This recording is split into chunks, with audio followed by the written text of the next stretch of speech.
तो आज मैं बात करने वाली हूँ स्पीच जनरेशन टूल्स के बारे में। ये कोई मैजिकल टूल्स नहीं है, मैंने घर के सामान से ही प्रिपेयर किया हुआ है।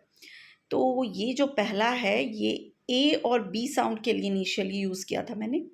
तो आपको हर ये के 2 सेट बनाने हैं, एक आपके लिए, एक बच्चे के लिए। तो आपको ऐसे हाथ पर टैप करके आ, आ, आ इस तरह की साउंड प्रोड्यूस करनी है और बच्चा इससे एनकरेज होता है।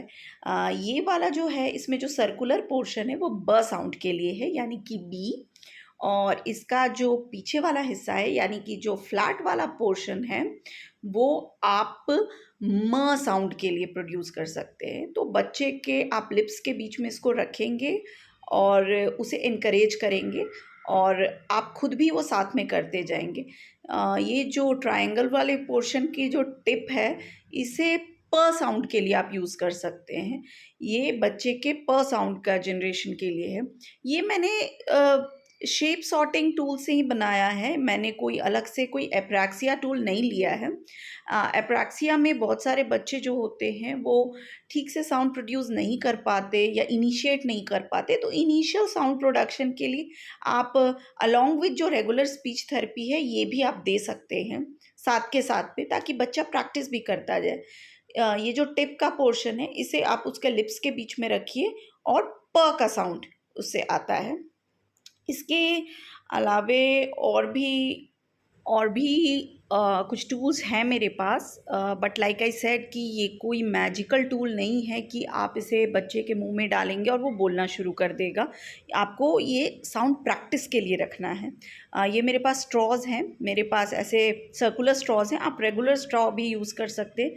ये जो है ओ साउंड प्रोडक्शन के लिए होता है। और उसके अलावा ये 2 विसल्स हैं, जो रेगुलर विसल्स होते हैं वो भी ओ साउंड प्रोडक्शन के लिए बहुत अच्छे हैं। इसके अलावा आप ये स्ट्रॉ सकिंग एक्टिविटी और ब्लोइंग एक्टिविटी के लिए भी यूज़ कर सकते हैं, ताकि बच्चे को ओ साउंड के दोनों साइड, बड़े साइड से आओ और छोटे साइड से ओ, वो दोनों साउंड की प्रैक्टिस करता रहे। हमेशा 2 सेट रखने हैं। इसके अलावा ये जो चैपस्टिक है, ये मैं न साउंड के प्रोडक्शन के लिए रखा था। न साउंड का जो प्रोडक्शन है वो आप इस चॉपस्टिक को बच्चे के नोज़ और लिप्स के बीच में रख के करवाइए, क्योंकि न जो होती है वो नेज़ल साउंड है। ये जो लंबा वाला किट है, चॉपस्टिक है, उसे आप म साउंड के प्रोडक्शन के लिए रखिए। ये आपके बच्चे को, और अगर आप ये छोटा चॉपस्टिक जो है वो ई साउंड के प्रोडक्शन के लिए भी आता है, उसके आप टीथ के बीच में प्लेस कर सकते हैं। ये जो छोटे लॉलीपॉप शेप के आप देख रहे हैं, ये बच्चे के टंग बाहर निकालने की एक्सरसाइज है। आप इससे बच्चे के टंग को ऊपर की ओर भी उठा सकते हैं। ऊपर का पैलेट जनरली बच्चे टच नहीं करते हैं, तो ये उस एक्सरसाइज के भी काम आती है। इस वाले में जो ये बीड लगा हुआ है, इस बीड को आपको बच्चे को टंग के थ्रू वर्टिकली और हॉरिजॉन्टली हिलाने के लिए देना है। बच्चे के टंग की एक्सरसाइज होने से वो जब टंग उसके पूरे माउथ में घूमेगा, तो उसको बहुत सारे साउंड्स के प्रोडक्शन की ट्रिक समझ में आ जाएगी अपने आप से ही। इसके अलावा भी बहुत सारे टूल्स हैं जो आप ऐसे ही रेगुलर बच्चों के टॉयज़ से अपनी इमेजिनेशन और क्रिएटिविटी यूज़ करके बना सकते हैं। और जैसे कि मैं कई बार कह रही हूँ कि ये कोई मैजिकल टूल्स नहीं है, ये जनरली एप्रैक्सिया में क्या होता है कि बच्चे जो हैं वो साउंड जो प्रोड्यूस करते हैं, उन्हें उसकी मेमोरी नहीं होती, उनको पता नहीं होता कि कौन से मसल्स हमने मूव किए थे तब वो साउंड प्रोड्यूस हुआ था। तो इसके लिए ये जो टूल्स हैं वो जस्ट एक रिमाइंडर और एक एसोसिएशन का काम करते हैं।